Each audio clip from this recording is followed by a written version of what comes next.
ដូចបងប្អូនឃើញស្រាប់ហើយថ្ងៃនេះអាកាសធាតុរបស់យើងខ្យល់ខ្លាំងមែនទែនចឹងថ្ងៃនេះចុងសប្តាហ៍ឆ្លៀតលំហែអារម្មណ៍បន្តិចព្រោះមកទឹកពេញហើយធ្វើការពីច័ន្ទដល់សុក្រ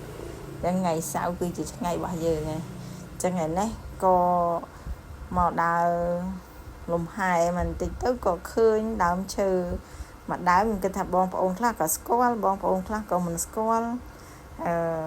តាក់ទងជាមួយនឹងប្រវត្តិនឹងដើមអត្ថប្រយោជន៍នៃដើមនេះក៏ដូចជាអ្វីដែលបងប្អូនធ្លាប់ឮកន្លងមក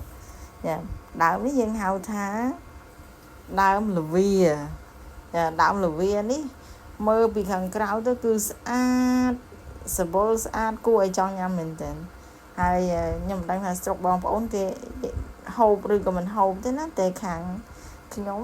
កាលពីនៅក្មេងៗអាផ្លែល្វាខ្ចីហ្នឹងក៏ជាលក់អំបិលហូបដែរតែមិនដឹងបងប្អូនទាំងអស់គ្នានឹងធ្លាប់មានបទពិសោធន៍ដូចខ្ញុំអត់ទេវារសជាតិវារៀងចាត់តិចដែរហើយពេលទុំផ្លែវាស្អាតស្តៀងនឹងផ្លែមកខុបបារាំងរបស់យើងស្តៀងនឹងហើយដើមនេះដែរដែលខ្ញុំឃើញនេះគឺខ្ពស់មែនតើប្រហែលជាជាង10ម៉ែត្រដែរបងប្អូន